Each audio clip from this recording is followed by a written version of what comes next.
Dear parents, students and teachers, السلام علیکم۔ میں شاہد شیخ آپ کو جاوید پبلشرز کے پلیٹ فارم پہ خوش آمدید کہتا ہوں۔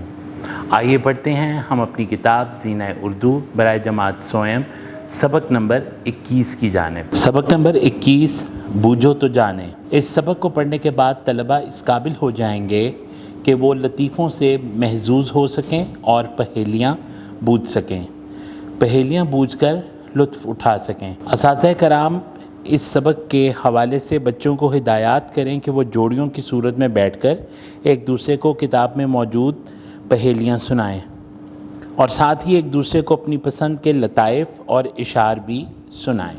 پہیلی نمبر 1، دنیا میں ہے ایک خزانہ، اس کا مالک بڑا سیانہ، اس کو ہاتھوں ہاتھ لٹائے پر دولت یہ بڑھتی جائے۔ پہیلی نمبر 2، پردے میں وہ چھپ کر آیا، رخ سے جب پردے کو ہٹایا، منہ سے تو وہ کچھ نہ بولا، لکھی ہوئی ہر بات کو کھولا۔ اسی ترتیب سے اساتذہ کرام طلباء کو یکے بعد دیگرے تمام پہیلیاں ایک دوسرے کے ساتھ پوچھنے اور ان کا جواب بتانے کی رہنمائی کریں اور اس صورت میں بچے اس ساری سرگرمی سے محظوظ ہو سکیں۔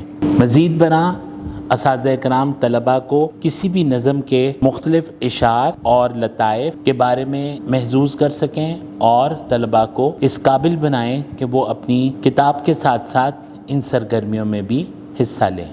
ویڈیو دیکھنے کا بہت شکریہ، اپنا بہت سا خیال رکھیں، جڑے رہیں بولتی کتابوں کے ساتھ۔